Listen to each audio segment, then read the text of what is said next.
to surrender are false.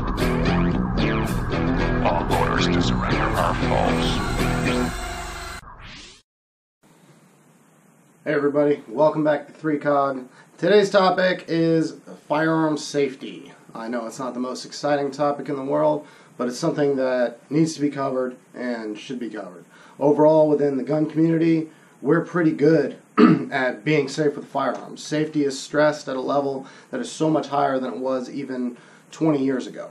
So we're going to cover the basic safety firearms rules, and we're going to talk about the 4 general weapon safety fire rules and the difference between the military 4 general weapon safety rules and what's commonly taught now as the civilian 4 general weapon safety rules, and how they're basically the same thing. It just is worded a little bit differently. So, first and foremost, clear weapon.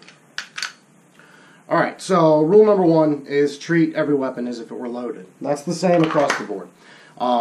The reason that we say that and why that's important is everybody then ties that into a different rule. And it's like, oh, well, what does it mean if you treat every weapon as if we're loaded?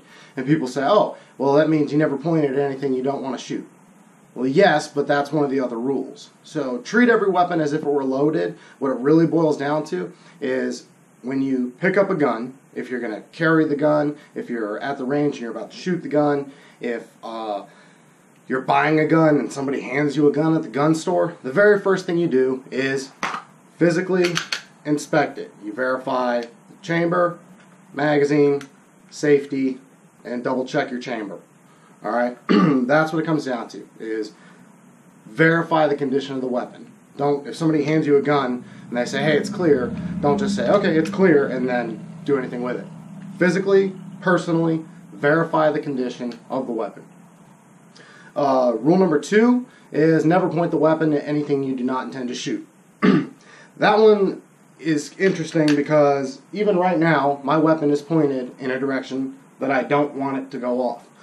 If I stand here at Sewell, it's still pointed in a direction that I don't want to shoot my floor. Alright? When it's in my holster,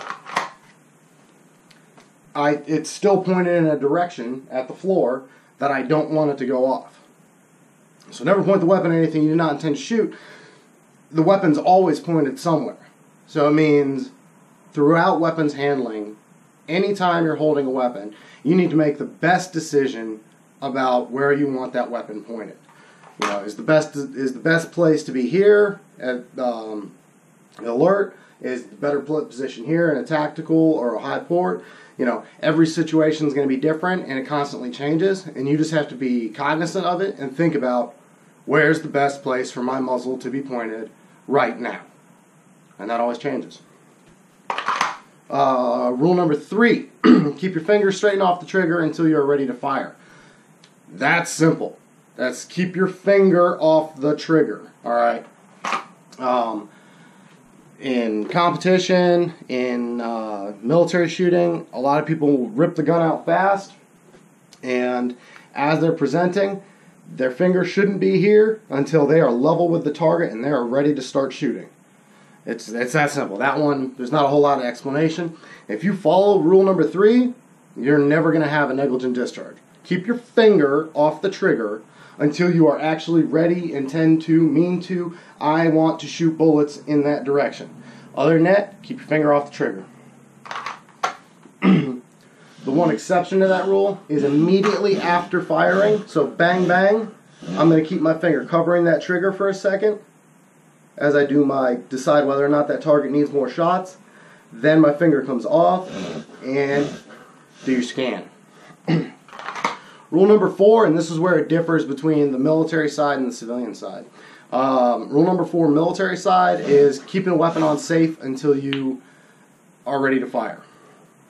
Alright, so that means if your weapon has a physical safety, use it. Now that being said, the holster that I'm wearing turns the manual safety right here on my M&P 9 2.0, right? That's the on position. If I holster this and draw it, now my safety's off. So it would seem like I'm breaking that rule. Well, no, I'm not, because that's not the only safety on this weapon.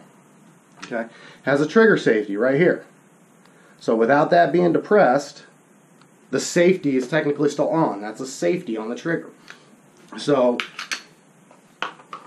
it's not breaking that rule, because as long as I keep my finger outside of that trigger guard, I still haven't removed that last safety. So keep a weapon on safe until you intend to fire, and that changes situationally too. Because if I'm military application, if I'm doing room clearing with a pistol, which I'd be using an M9, a pistol's going to be on fire. All right, it's going to be in double action, hammer forward, but it's going to be on fire because I intend to fire as soon as I have a target. My finger is still going to be straightened off the trigger though. And then civilian side, the rule number 4 is know your target and what lies beyond it. And that's not one of the military rules, but it's something that's absolutely stressed. And what it comes down to with that is the juice worth the squeeze? Is shooting that round worth it? And that changes from military to civilian side. Military side, it comes down to collateral damage, acceptable risk, your rules of engagement, your limitations, all that kind of stuff. But it's a question of, if I shoot this round and the bullet rips through the target and continues, what is it going to hit behind it? And is it worth it? Military-wise, generally probably going to be yes, that it is worth it because it's different.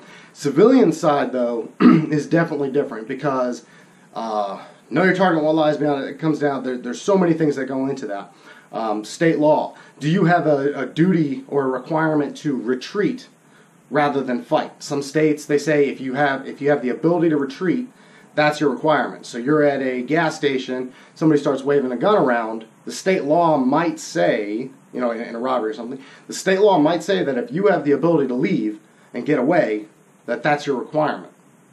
So that's all tied back into that. So know your target, what lies beyond it. If you send that round, where's it going to go, and where could it possibly go? Okay, and that falls back into choosing proper ammunition. I carry 124 grain HST, federal HST hollow points. Now, the point of that hollow point, obviously, is it expands, causes more damage to the target, but it also avoids over-penetration. That bullet should not rip through a human. It should enter, expand, and it should stop. That's not a guaranteed thing. Bullets do weird things inside of people, but it should. So that's something that you take into consideration. Now, if you're running ball ammunition for military application, it's probably going to punch through. If you're carrying civilian-wise, you should not be carrying ball ammunition for most calibers. Some minor calibers, yeah. But 9mm or above, even like .380, no, you should be carrying a bullet that's designed for defensive use. So know your target, what lies beyond it. That is rule number 4, civilian side. And on the military side, it's something that we always stress, because you're responsible for where that bullet winds up. So that's it, short one, but it's very important. We in the gun community, we have to keep stressing safety. All right, that's how our community grows, is where people realize, oh, they're actually extremely safe with these guns at the range. That's where people learn that we take this very, very seriously, and it's a very good thing that we do, and we should keep doing it.